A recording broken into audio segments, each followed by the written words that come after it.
Irfan civil service पर YouTube channel सुबह बड़े आपका आज के करंट अफेयर में स्वागत है। टॉपिक हमारा है कार्बन लाइट मेट्रो ट्रेवल। क्या है यह, क्यों लॉन्च किया गया है, इसका हमारे लिए क्या योगदान होगा, हमारे इन्वायरमेंट के लिए क्या योगदान होगा, हमारे एग्ज़ाम के लिए क्यों इम्पोर्टेंट ये टॉपिक हो जाता है, इन सारे डायमेंशंस पे बिल्कुल वन बाय वन करके बात करेंगे। और हमारे एग्ज़ाम के लिए ये टॉपिक काफ़ी इम्पोर्टेंट होने वाला है और जिनका इंटरव्यू होने वाला है अभी, सो उनके लिए भी काफ़ी बहुत इम्पोर्टेंट ये टॉपिक हो जाता है इंटरव्यू के व्यू से, क्योंकि काफ़ी ये महत्वपूर्ण इनिशिएटिव इस समय भारत में लिया गया है। चलिए बात करते हैं क्या है topic.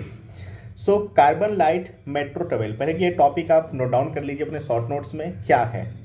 Delhi metro rail corporation, जो कि हम डीएमआरसी के नाम से जानते हैं, ने कार्बन लाइट मेट्रो ट्रेवल नामक अपनी नवीनतम पहल शुरू की है और यह एक अग्रणी यात्रा शुरू करने की बात कही गई है। जो कार्बन लाइट मेट्रो ट्रेवल है का प्राथमिक उद्देश्य क्या है, तो इसका जो प्राथमिक उद्देश्य है वह है शिक्षा, एजुकेशन। ठीक है, डीएमआरसी का लक्ष्य अपने यात्रियों को उनकी यात्रा विकल्पों के महत्वपूर्ण पर्यावरणीय प्रभावों के बारे में बताना है। परिवहन के अन्य साधनों की अपेक्षा मेट्रो को चुनकर वे कार्बन डाइऑक्साइड उत्सर्जन में कमी लाने में योगदान कर रहे हैं, सो उसको भी अब इंगित किया जाएगा।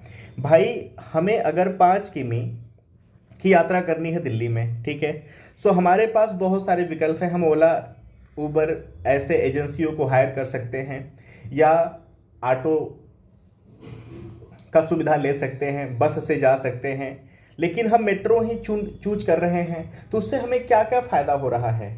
पहला कि हमें एक समय की हमारी बचत हो रही है। हम दिल्ली जैसे जो जगह है वहाँ पे जाम से हम बच जाते हैं, रश से बच जाते हैं। और क्या मुनाफा हो रहा है, क्या हम मेट्रो की यात्रा से इन्वायरमेंट को कुछ भला कर पा रहे हैं, हम इन्वायरमेंट के भलाई में कुछ योगदान दे पा रहे हैं, तो बिल्कुल दे पा रहे हैं। उसका भी खाका यहाँ पर दिया गया है कि पर किमी हम एक नॉर्मल ट्रांसपोर्टेशन जब इस्तेमाल करते हैं तो अपनी इन्वायरमेंट में हम कितना कार्बन डाइऑक्साइड उत्सर्जित करते हैं, और जब हम मेट्रो का साधन यूज कर रहे हैं तो कितना कार्बन डाइऑक्साइड को हम न्यूट्रलाइज करने की कोशिश कर रहे हैं। तो उसी बारे में ये बात कहा गया है। यह पहल 2070 तक शुद्ध शून्य उत्सर्जन तक पहुंचने में भारत के महत्वाकांक्षी लक्ष्य को पूरा करने में मेल खाती, यानी कि जो भारत का टारगेट है कि 2070 तक हम जो शुद्ध शून्य उत्सर्जन है उसको हम टारगेट को पा लेंगे, इमिशंस को बिल्कुल हम नेगलेक्ट कर देंगे, बिल्कुल मिनिमाइज कर देंगे। उस टारगेट को भी बीट करने में ये काफ़ी योगदान होगा। मेट्रो से यात्रा करने वाली जो यात्रियों द्वारा अर्जित CO2 बचत है कि उनके टिकटों पर प्रमुखता से प्रदर्शित किया जाएगा। इसके अलावा इन कार्बन बचत को QR कोड आधारित टिकटों पर भी प्रदर्शित किया जाएगा, ताकि मोटिवेशंस मिले कि आप अभी तक अपनी यात्रा के दौरान कितने कार्बन डाइऑक्साइड को कम करने में इस भौगोलिक परिप्रेक्ष्य में कितना योगदान दे पाए हैं। मतलब आपकी जो यात्रा है, आपका जो रहन सहन है आने जाने का, उसके उपरांत आपने इस पर्यावरण को कितना क्या दिया है, यानी कितना आपने कार्बन डाइऑक्साइड में कमी की है अपने यात्रा के दौरान इंडिविजुअल। ठीक है, जिससे यात्रियों को उनके सकारात्मक योगदान को लगातार याद दिलाना आसान हो जाएगा। डीएमआरसी का यह सराहनीय कदम महज धारणाओं पर आधारित नहीं है, ठीक है, और यह जो पहल है वह the energy and resource institute यानी टेरी द्वारा किए गए व्यापक शोध द्वारा समर्थित है।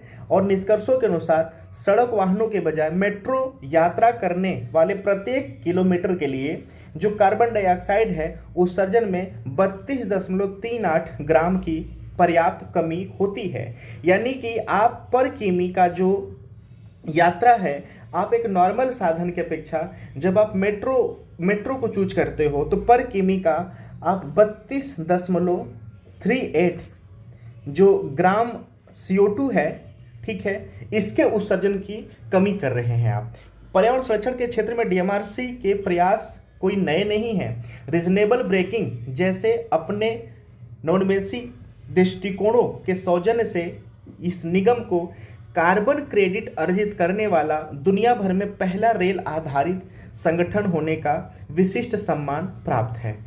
अब यहाँ पर एक छोटा सा एक टॉपिक है, रीजनेबल ब्रेकिंग क्या होता है। देखिए जो रीजनेबल सिस्टम होता है ना, जो रीजनेबल सिस्टम, यह एनर्जी रिकवरी मैकेनिज्म होता है, एनर्जी रिकवरी मैकेनिज्म होता है, ठीक है। इसी को हम रीजनेबल ब्रेकिंग सिस्टम कहते हैं। तो ऐसा कि ऐसा नहीं कि ये पहली बार डीएमआरसी ने कर रहा है, ये पहले से ख्याति बटोरता आ रहा है। भारत की बात करें तो भारत में जो पहली मेट्रो चलाई गई थी वो कहाँ पर, तो कोलकाता में, ठीक है। भारत में जो पहला मेट्रो रेल चलाया गया था कोलकाता में। अगर दिल्ली की बात करें, दिल्ली की बात करें तो ये 2002 में 24 अक्टूबर 2002 को दिल्ली मेट्रो का उद्घाटन हुआ था, ठीक है। सो हमने समझ लिया कि ये क्या पहल है। सो पूरा का पूरा मतलब यही है कि आप जो यात्रा करते हैं तो मेट्रो से जब यात्रा कर रहे हैं, बाकी साधनों को इग्नोर करके मेट्रो से आप यात्रा कर रहे हैं, तो आपको क्या क्या फ़ायदा हो रहा है, कहाँ कहाँ से आप इस पर्यावरण को आप कुछ दे पा रहे हैं। तो पहला तो कि समय बचा रहे हैं अपना, ठीक है। उसके बाद आप जो शहर के जाम है उससे बच रहे हैं, शहर को जाम से भी बचा रहे हैं। तीसरा क्या है कि रोडों पे गाड़ियों का आवागमन बहुत कम हो रहा है, होगा ठीक है। अगर सब लोग के अंदर ये धारणा आ जाए कि हमें मेट्रो से यात्रा करना है तो गाड़ियों का आना जाना कम हो जाएगा, ठीक है। जो ऑयल कंज्यूम है वो उसको हम बचा सकेंगे। और मेन मोटिव जो डीएमआरसी ने अपना बताया है कि पर किमी पे जो 32.38 ग्राम CO2 का जो उत्सर्जन है उसको हम बचा रहे हैं, उसको इमिट नहीं होने दे रहे एनवायरनमेंट में। तो सबसे बड़ा योगदान यही है। तो जो हम टिकट लेते हैं QR कोड के फॉर्म में, अब उस पर इंगित कराया जाएगा कि भाई हम कितना बचा रहे हैं, वो हमें मोटिवेशंस का भी काम करेगा। सो आई होप सो कि ये न्यूज़ आप सबको जानना चाहिए। सो मेंस आंसर राइटिंग के भी व्यू से इस क्वेश्चंस को हमें जानना चाहिए, टॉपिक को जानना चाहिए। ऐसे राइटिंग के भी व्यूज हमको जानना चाहिए। Everybody, UPSC mains answer writing guidance programme चल रहा है। सो चैनल पे आप जाकर उसको ज्वाइन भी कर सकते हैं और प्ले लिस्ट बना हुआ है। अगर आप वीडियो को प्रॉपर नहीं देख पाए हैं तो वहाँ पे भी जाके 1 by 1 प्रैक्टिस आप कर सकते हैं। So thank you so much. चलिए मिलते हैं कुछ रोचक करंट के साथ अगले सेशंस में। So thank you so much.